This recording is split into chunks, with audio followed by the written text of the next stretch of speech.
सास का घूंघट पार्ट 5। अब तक हमने देखा कि पंचायत के फैसले के अनुसार घर की सारी औरतें खंडहर में रह रही हैं। अब देविका के सामने सबसे बड़ी चुनौती ये है कि घर की औरतों को आत्मनिर्भर कैसे बनाया जाए। देविका ये सब सोच ही रही थी कि तभी उसकी नज़र मिट्टी के बर्तनों पर गई। अरे, ये इतने सुंदर सुंदर मिट्टी के बर्तन किसने बनाए हैं?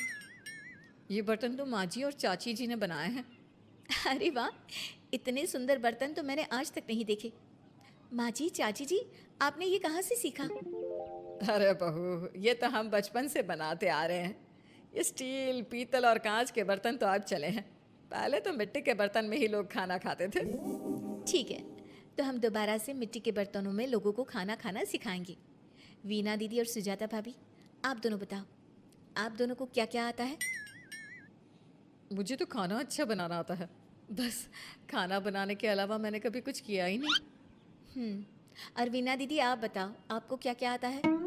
पता नहीं, मैंने बचपन से यही सुना है कि लड़कियों को ये नहीं करना चाहिए, लड़कियों को वो नहीं करना चाहिए, इसलिए मैंने कभी कुछ किया ही नहीं। देविका, वीना को सिलाई, कढ़ाई और बुनाई बहुत अच्छी आती है। हाँ, आती तो है लेकिन बहुत अच्छी नहीं। बहुत अच्छी भी आ जाएगी।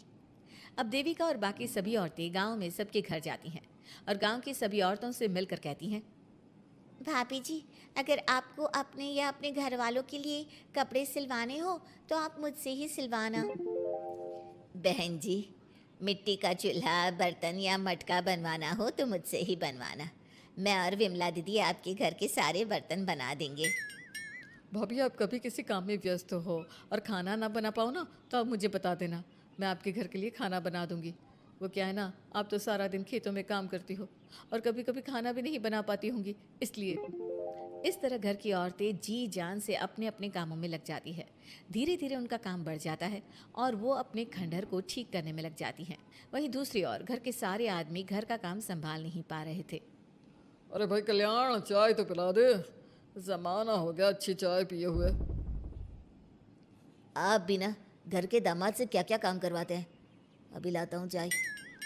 कल्याण, तुम दामाद नहीं बेटे हो, इसलिए इस घर के सुख दुख, घर के काम और बाहर के कामों में तुम्हारा सहयोग तो होना ही चाहिए ना। इतने में कल्याण चाय बनाकर ले आता है। जैसे ही सचिन चाय पीता है तो उसके मुंह से चाय निकल जाती है। जीजा जी, ये क्या बनाया है, इतनी कड़वी चाय? इससे अच्छा तो करेले का जूस होता है। देख सचिन भाई, मैं तो ऐसी ही चाय बनाता हूँ, पीनी है तो पी, नहीं पीनी है तो अपने आप बना ले। मैं खाना बनाने जा रहा हूँ और अकेला नहीं बना सकता, आप में से कोई मेरी मदद करो। सचिन मेरी चाय की बुराई कर रहे थे ना, तुम जाओ अब खाना बनाओ। सचिन और मोहन दोनों खाना बनाने में लग जाते हैं। मोहन भिंडी काटकर कढ़ाई में छोड़ देता है और उस पर पानी डाल देता है। आपने भिंडी में पानी क्यों डाला? शायद पानी नहीं डलता, पता नहीं, लेकिन माँ ने कभी भिंडी में पानी नहीं डाला था। लेकिन बिना पानी के भिंडी बनेगी कैसे? मतलब गलेगी कैसे? बिना पानी के बनाएंगे तो चिपक नहीं जाएगी कढ़ाई से? पता नहीं। चलो देखते हैं कैसे बनती है भिंडी। भैया, कितने दिन हो गए ना अच्छा खाना खाए हुए। खाना तो सुजाता बनाती है, इतना मज़ेदार खाना कोई और बना ही नहीं पाता। सचिन और मोहन खाना तैयार करके ले आए। सभी आदमी खाना खाने लगे। खाना बना तो बहुत बुरा था, लेकिन किसी ने बिना कुछ कहे खाना खा लिया। तभी जोगिंदर ने कहा, घर की हालत कितनी बुरी हो रही है, जगह जगह जाले लगे हैं। 2 दिन से तो किसी ने झाड़ू भी नहीं लगाई घर की। हाँ, और घर में गंदे कपड़ों के ढेर लगे हैं। मेरे पास तो ये आखिरी कुर्ता ही बचा है पहनने के लिए। कल्याण, मोहन, तुम किसी नौकर को रख लो ना। हमने एक दो लोगों से बात की थी नौकर के लिए, लेकिन कोई घर में काम करने के लिए तैयार ही नहीं है। गांव के सभी लोग खेतों में ही मजदूरी कर रहे हैं। घर के सभी आदमी घर के काम में लगे रहते हैं, तो वो अपने खेतों पर भी ध्यान नहीं दे पाते और उन्हें हर महीने आर्थिक रूप से नुकसान उठाना पड़ता है। धीरे धीरे उनके घर की हालत खराब होने लगती है। एक दिन कल्याण सबसे कहता है, घर को तो औरत ही संभाल सकती है, हमारे बस का नहीं है घर संभालना। हमें किसी तरह से उस सब को वापस इस घर में लाना ही होगा। अरे कल्याण बेटा, पंचायत का फैसला था कि औरतें हमसे माफ़ी मांगे, लेकिन उन्होंने माफ़ी नहीं मांगी।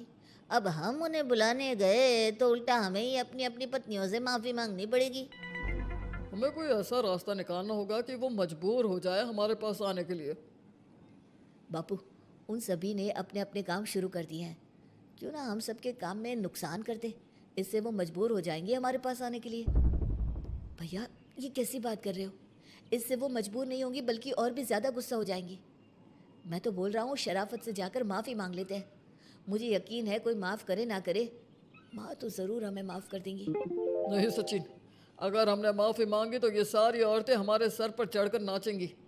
हमें इनके सामने छोटा नहीं होना है।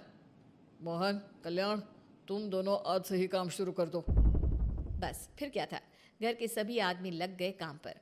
मोहन और कल्याण रात को खंडहर में पहुंचे और उन्होंने सारे मिट्टी के बर्तन तोड़ दिए।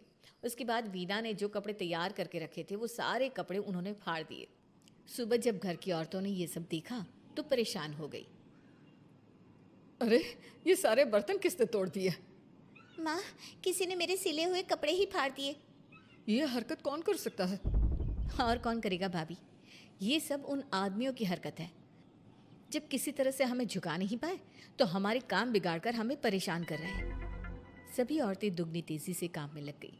उन्होंने दिन रात मेहनत की और उस खंडहर को महल की तरह बना दिया। उनके काम की तारीफ सुनकर दूर दूर के गांव से लोग आने लगे और उनसे अपना काम करवाने लगे। एक दिन सभी औरतें बैठकर खाना खा रही थी, तभी विमला ने देविका से कहा, देविका, हम कभी सोच भी नहीं सकते थे कि हम अपनी मेहनत से अपने लिए इतना बड़ा और इतना अच्छा घर बना लेंगे। देविका बहू, आज हमें इस बात का एहसास हो रहा है कि हम तो सिर्फ सांस ले रहे थे, जीना तो हमें तुमने सिखाया है। मुझे तो अब भी यकीन नहीं हो रहा कि मेरे पति की पहचान के अलावा भी मेरी कोई पहचान है। गांव के सब लोग मुझे सिर्फ मोहन की पत्नी के रूप में जानते थे, लेकिन अब सारा गांव मुझे जानता है।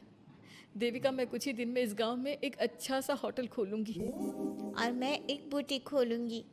मैं यहाँ गांव की लड़कियों के लिए एक स्कूल खोलना चाहती हूँ। यही मेरा सपना है। सभी औरतें खाना खाकर सो जाती है। रात बहुत ज़्यादा हो गई है, लेकिन देविका को नींद नहीं आ रही थी।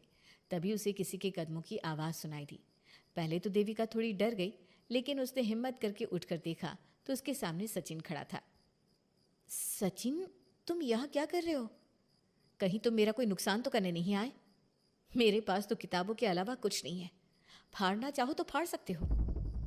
देविका, मैं तुम्हारा कोई नुकसान करने नहीं आया हूँ, बस तुमसे माफ़ी मांगने आया हूँ। क्या? रात के अंधेरे में चोरों की तरह तुम मुझसे माफ़ी मांगने आए हो? प्लीज़ देविका, माँ और चाची को समझाओ कि वो बापू और चाचा जी से माफ़ी मांग ले और तुम सबको लेकर घर आ जाए। सचिन, तुम भी तो अपने बापू और चाचा को अपने साथ ला सकते थे ना, और माँ और चाची से माफ़ी मंगवा सकते थे ना। प्लीज़ देविका, मुझे माफ़ कर दो और घर चलो। कैसे माफ़ कर दूँ सचिन? तुमने मुझे मरने के लिए छोड़ दिया। अगर माँ और चाची हिम्मत करके मुझे अस्पताल ना ले जाती तो आज मैं और मेरा बच्चा जिंदा ना होते। ना तुम मुझे अस्पताल में देखने आए और ना ही अस्पताल से आने के बाद मेरा हाल चाल पूछा। मुझे तो छोड़ो, तुमने अपने बच्चे का चेहरा तक नहीं देखा और तुम मुझसे उम्मीद कर रहे हो कि मैं तुम्हें माफ़ कर दूँ? कभी नहीं सचिन। देखो देविका, हम सबको बहुत नुकसान हो रहा है। घर के काम की वजह से हम बाहर के काम पर ध्यान नहीं दे पा रहे। घर और जिंदगी दोनों अस्त व्यस्त हैं। वो इसलिए कि तुम सब आदमी संगठित नहीं हो। अपना दिमाग और ऊर्जा हमें परेशान करने में लगा रहे हो, और हम औरतें संगठित हैं। हम अपना दिमाग और ऊर्जा अपनी प्रगति में लगा रहे हैं। इसलिए हमने खंडहर को भी महल की तरह कर दिया और तुम्हारी हवेली खंडहर की तरह लगती है। सचिन देविका से बार बार माफ़ी मांग रहा है। क्या सचिन को अपनी गलती का सच में पछतावा है, या फिर ये घर के आदमियों की कोई नई चाल है? ये जानने के लिए आपको हमारे आने वाले एपिसोड का इंतज़ार करना होगा। और हाँ, कमेंट करके हमें ये भी ज़रूर बताइए कि क्या देविका को सचिन को माफ़ कर देना चाहिए?